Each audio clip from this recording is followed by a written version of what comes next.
네, 오늘은 소망으로 연결된 공동체라는 제목으로 데살로니가 전서 4장의 마지막 부분을 함께 살펴보도록 하겠습니다. 우리 모든 인간들의 가장 큰 고민 중에 하나는 바로 이 먹고 사는 문제입니다. 우리가 돈을 벌고 돈을 사용하고 내가 무엇을 먹고 무엇을 마실지, 그런 부분들은 우리 피할 수 없는 고민거리 중에 하나인 것이죠. 예수님께서 무엇을 먹을까 무엇을 마실까 고민하지 말라고 이야기하셨지만 눈앞에 놓인 우리의 삶이라는 것이 쉽지 않기 때문에 매일매일 먹고 사는 고민들을 끊을 수 없습니다. 이처럼 우리 인간들이 마주할 수밖에 없는 이 먹고 사는 문제, 그 부분에 대해서 지난 시간에 우리는 잠깐이나마 살펴보았습니다. 어떻게 돈을 관리할 것이고 돈을 사용할 것이고 또 이 종말의 시대, 주님 다시 오실 그날까지 우리의 어떤 노동과 일, 돈을 버는 일, 돈을 쓰는 일에 대해서 먹고 사는 문제에 대해서 얘기했다면, 그 먹고 사는 문제가 해결된 다음으로 우리가 고민하는 첫 번째 문제가 바로 이 죽음의 문제라는 것이죠. 특별히 이 데살로니가 교회는 로마의 박해와 핍박으로 인해서 죽음의 문턱 앞에 놓인 그런 상황이었습니다. 잘못했다가는 몰살을 당할 수 있는 그런 위기 속에 살고 있던 교회였던 것이죠. 그리고 뿐만 아니라 죽음이라는 것을 너무나도 아무렇지 않게 여기고 사람 한 명 죽이는 것을 아무렇지 않게 여기던 그런 시대 속에서 그 종교를 핍박하고 기독교를 핍박하는 그 로마의 그 무서움, 그 칼 앞에 두려워할 수밖에 없었던 것이죠. 그리고 이미 그것으로 인해, 핍박으로 인해 죽어갔던 믿음의 선배들, 또 믿음의 동력자들, 그 모습을 보면서 과연 진짜 예수님께서 다시 오시긴 하시는 걸까? 과연 그렇다면 지금 예수님을 믿는 사람들과 그리고 예수님을 믿고 죽은 사람들은 어떻게 되는 것인가? 그런 고민들, 죽음 앞에 마주할 수밖에 없는 고민들이 생길 수밖에 없었습니다. 그래서 사도 바울은 이 문제에 대해서 오늘 본문에서 이야기하려고 하는 것이죠. 이 죽음의 문 앞에 놓인 이 교회에게 무엇이 죽음이고, 또 죽음이라는 것이 우리에게 어떤 의미가 있고, 또 죽음이라는 것을 우리가 어떻게 받아들일 것인가에 대한 그 문제에 대해서 이야기하고 있는 것입니다. 그래서 13절에서 그 죽음에 대한 것을 이야기하면서 이렇게 얘기합니다. 자는 자들에 관하여서는. 이 사도 바울이 죽음에 대해서 이야기하는데 그 표현을 자는 자들이라고 이야기를 했습니다. 그리고 이 자는 자들에 대해서, 이 죽음에 대해서 너희가 알지 못하기를 원하지 않는다. 쉽게 말해서 제발 죽음에 대해서 바르게 알아야 된다라고 이중부정을 하는 것이죠. 강조하는 겁니다. 죽음에 대해서 바르게 이해하지 못한다면 결국 세상 사람들과 똑같이 죽음 앞에 두려워하고 죽음이라는 그 단절됨 앞에 슬퍼하고 낙심하고 절망할 수밖에 없고 그 슬피 우는 그 모습에 빠져 살 수밖에 없겠지만, 만약 너희가 죽음에 대해서 바르게 알게 된다면 그 세상 사람들과 똑같지 않도록 다르게 살아갈 수 있다라고 23절에 먼저 이야기하고 시작하는 것이죠. 이처럼 성경은 죽음을 끝이라 여기지 않습니다. 세상은 죽음을 공포라 여기고 두려움이라 여기고 단절과 끝으로 여깁니다. 그러나 성경이 말하는 죽음은 끝이 아닙니다. 오히려 새로운 시작과 가깝습니다. 그 결과가 긍정적인 결과이든 부정적인 결과이든 죽음은 그 이후의 삶의 시작일 뿐인 것이죠. 그러니 이것에 대해서 알게 된다면 세상 사람들이 말하는 죽음의 어떤 이미지, 죽음에 대한 어떤 생각, 그것과는 전혀 다른 죽음을 받아들이는 삶이 될 수 있다는 것이죠. 하지만 이를 모르는 세상은 여전히 죽음을 끝이라 생각합니다. 그렇게 되면 당연히 죽음 이전의 삶에 대해서 더욱 집착할 수밖에 없게 되고, 이 죽음 이전의 삶에 대해서 조금 더 욕심을 부리게 됩니다. 그리고 다가오는 죽음 앞에 두려워 떨 수밖에 없는 것이죠. 그런데 성경은 이 죽음을 잠으로 빗대어 설명합니다. 15절뿐만 아니라 성경은 많이 이 죽음에 대해서 잔다라고 표현을 합니다. 왜 잠으로 비유하여 설명할까요? 첫째로 잠이 의미하는 바는 안식입니다. 잠언 말씀에도 하나님께서 사랑하시는 자에게 잠을 주신다라고 하는 말씀이 있습니다. 그 말은 세상의 수고와 어떤 두려움과 걱정에서 벗어나 안식을 누릴 수 있는 시간, 그 시간이 바로 자는 시간이라는 것이죠. 지금이야 우리가 집안에 있으면 크게 봉변을 당할 일은 많이 없습니다. 그런데 예전에는 그 이전에 구약 시대는 더더욱이 천막을 치고 살거나 이제 이런 방목을 하고 그다음에 다양한 유목민생을 하다 보면 왜 짐승들이나 다른 이방 민족들에게 공격을 당하는 게 일수였던 것이죠. 그러니 매일 밤 편하게 자는 것이 쉬운 일이 아니었습니다.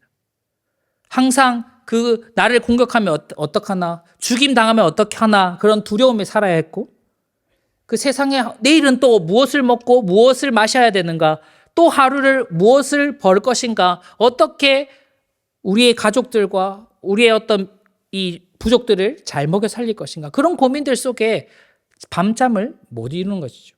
그래서 하나님께서 사랑하시는 자에게 잠을 주신다라고 표현한 것이죠.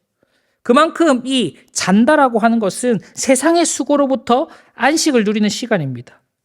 더 나아가 영적으로는 세상이 아닌, 세상과 가까운 시간이 아니라 예수 그리스도, 하나님과 더욱 친밀한 관계로 나아가는, 그 하나님 안에서 이 수고하고 무거운 짐진 자들이 하나님 안에서 참된 안식을 누리는 시간이 바로 잠이라는 것이죠. 그래서 세상의 고통에서 벗어나는 것이고 예수님께로 더 가까이 가는 것입니다. 이것이 죽음이라는 것이죠. 단순히 죽음이라는 것이 끝이고 두려움이고 공포고 단절이 아니라 새로운 관계의 시작이며 새로운 삶이며 세상이 줄 수 없는, 세상의 수고와 세상의 고난과 핍박에서 벗어나 참된 안식과 그리스도 안에서 누리는 참된 은혜를 누리는 그런 엄청난 은혜의 시간, 은혜의 순간이라는 것을 잠으로 표현한 것이죠. 그러니 세상과 신자, 이 교회는, 예수님을 믿는 사람들은 이 죽음에 대해서 다르게 생각할 수밖에 없습니다. 둘째로 잠은 영원하지 않습니다. 언젠가 깨어나죠. 그때가 분명히 있다는 겁니다. 계속해서 성경이 잠으로 죽음을 비유하는 것은 이 아침이 되면 잠이 깨듯이 예수 그리스도가 다시 오실 그때에 이 잠자는 자들이 다시 깨어날 때가 있다라는 것이죠.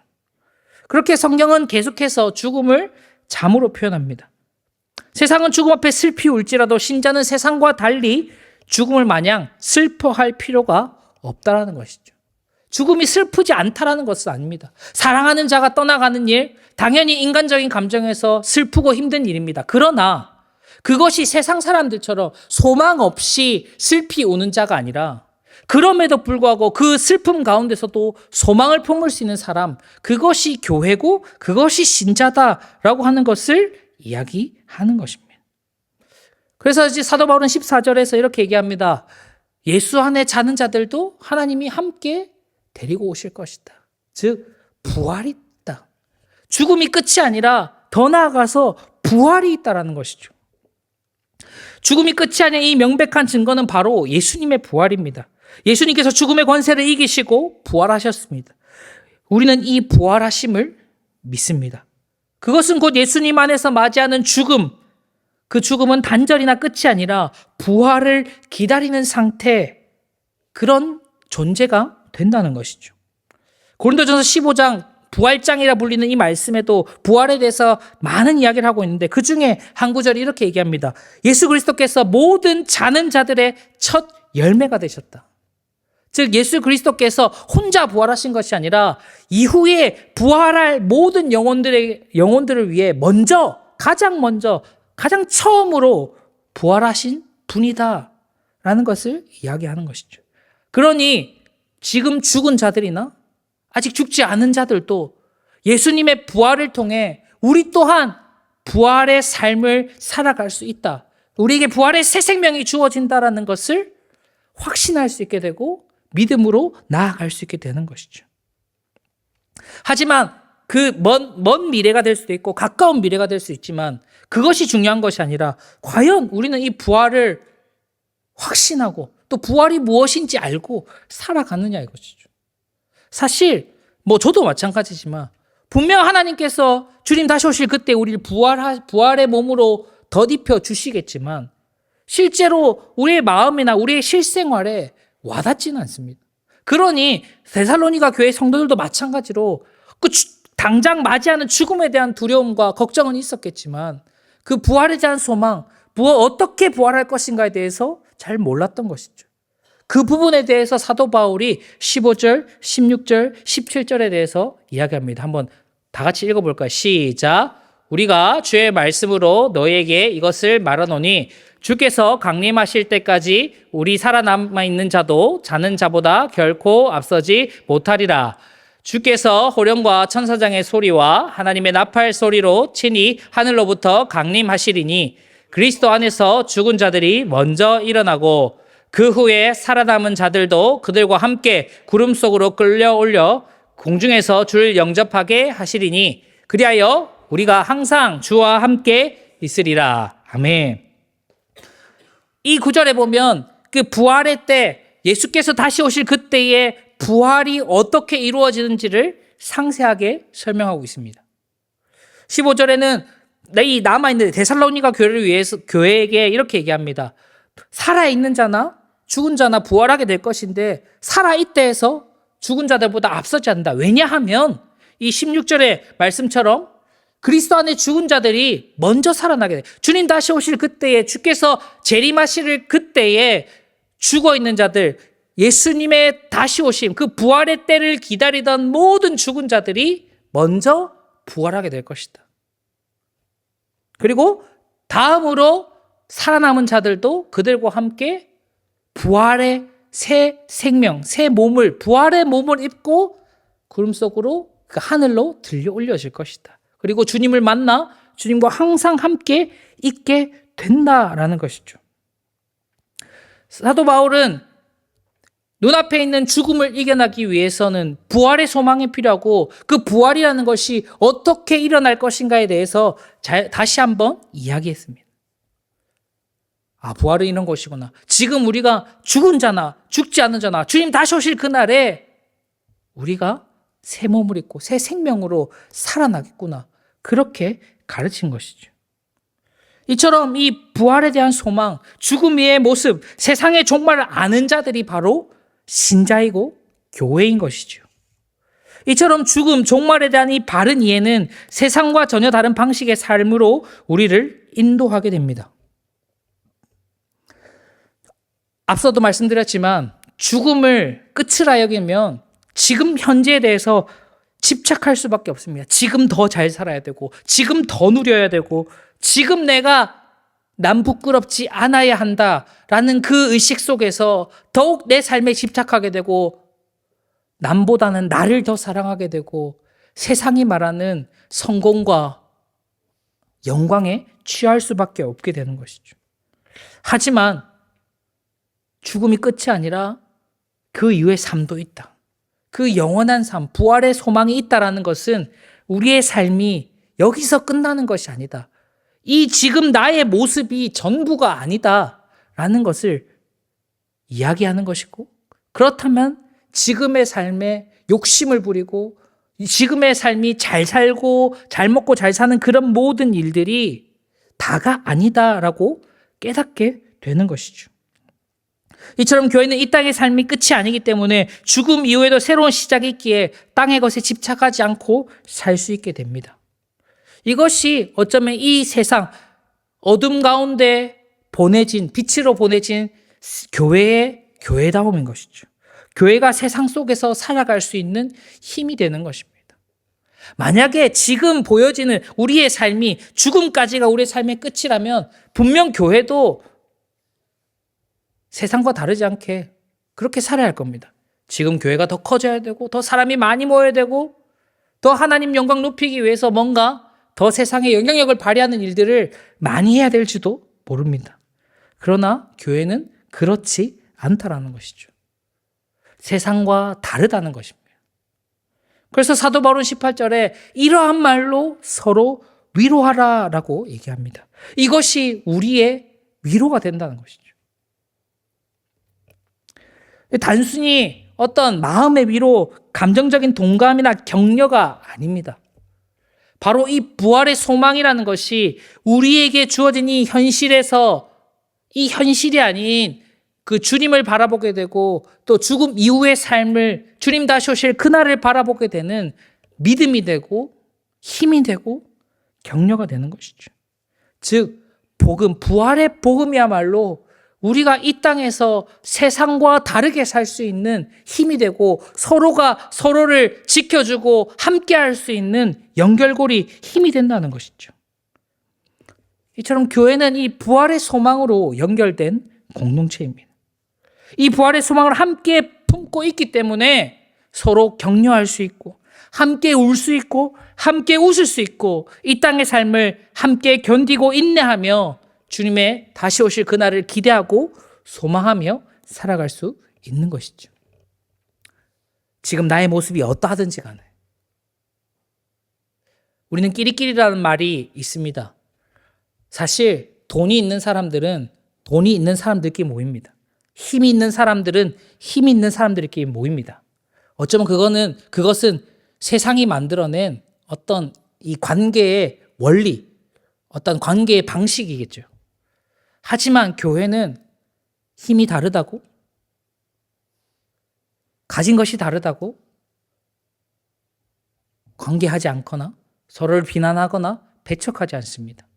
왜냐하면 지금의 삶이 다가 아니기 때문이죠. 주님 안에서 우리는 다 동일한 부활의 몸을 입을 참된 성도이고 교회이기 때문에 지금의 모습으로 서로를 비교하고 서로를 의식하며 살아가는 것이 아니라 가진 자가 없는 자를 위해 나누고 힘이 있는 자가 힘이 없는 자들을 돕는 그런 삶을 통해서 이 땅의 삶이 끝이 아니라 주님 다시 오실 그때 부활의 삶을 꿈꾸며 살아가게 되는 것이죠. 교회는 이 소망으로 연결되어 있기 때문에 서로 사랑하고 서로 기도하고 서로 감사할 수 있게 되는 것이죠. 세상이 이렇게 할 수 있겠습니까? 세상에 가진 자들을 가지지 못한 자들을 무시합니다.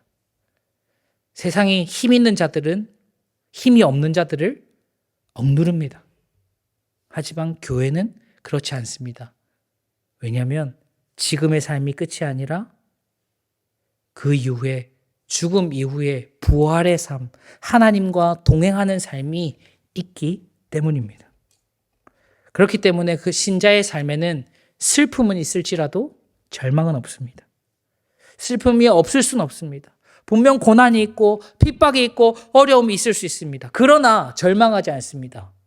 이거는 잠깐일 뿐이죠. 영원한 삶에 비하면 일시적인 일일 뿐입니다. 분명 지금 내가 감당하기에는 너무나도 힘든 일일지 모르겠지만 영원한 그 삶, 하나님과 동행하는 그 삶, 주님을 영접하고 부활의 몸을 입고 영원한 안식과 참된 기쁨과 사랑을 누리는 그 순간을 기대하고 소망한다면 지금 겪는 잠깐의 고난과 핍박은 믿음으로 견딜 수 있을 정도라고 이야기하는 것이죠. 분명 슬프고 지칩니다. 그러나 절망하지 않습니다. 왜냐하면 우리 안에는 부활의 소망이 있기 때문이죠. 결국 죽음을 이기는 부활의 복음이 교회를 더욱 교회되게 합니다. 신자를 더욱 신자되게 합니다. 결국 이 죽음에 대한 두려움이 세상의 힘을 만들고 세상의 부를 만들고 세상의 어떤 이 악함을 만들게 되는 것이죠. 그러나 신자는, 교회는 이 죽음을 이기는 부활의 복음으로 힘에 맞서고 부에 맞서고 악에 맞설 수 있게 되는 것입니다. 세상의 방식과 세상이 말하는 진리, 세상이 주는 위로는 잠깐일 뿐입니다. 결국 죽음 앞에 놓였을 때 모두가 두려워합니다. 모두가 슬퍼하고 모두가 걱정합니다. 그러나 우리는 부활의 소망이라는 진정한 위로가 있고 진정한 소망이 있기 때문에 오직 그 예수 그리스도의 놀라운 사랑과 은혜가 있기 때문에 또 하루를 믿음으로 살아갈 수 있습니다. 사랑하는 기쁜 가족 여러분, 오늘 말씀은 얘기합니다. 소망 없는 자 같이 슬퍼하지 말고 믿음의 소망을 품고 살아가야 한다. 어쩌면 우리의 모습이 자주 세상 사람들과 크게 다르지 않음을 보게 됩니다. 목사인 저도 크게 다르지 않다 생각합니다. 하지만 그 속에서 소망 없는 자 같이 살지 말고 그 부활의 소망, 부활의 복음을 품고 살아가는 사람처럼 살아가는 것, 그것이 교회다움이고 교회는 그것으로, 그 소망으로 연결된 공동체라는 사실, 그것을 우리가 기억해야 할 것입니다. 그러니 세상을 살아가다 보면 어떤 고난이 오더라도, 죽음과 같은 어떤 두려움이 있을지라도 그 부활의 소망, 그 부활의 복음을 품고 믿음으로 하루하루를 감당하는 우리 모두가 되시기를 주님의 이름으로 축복합니다. 아멘.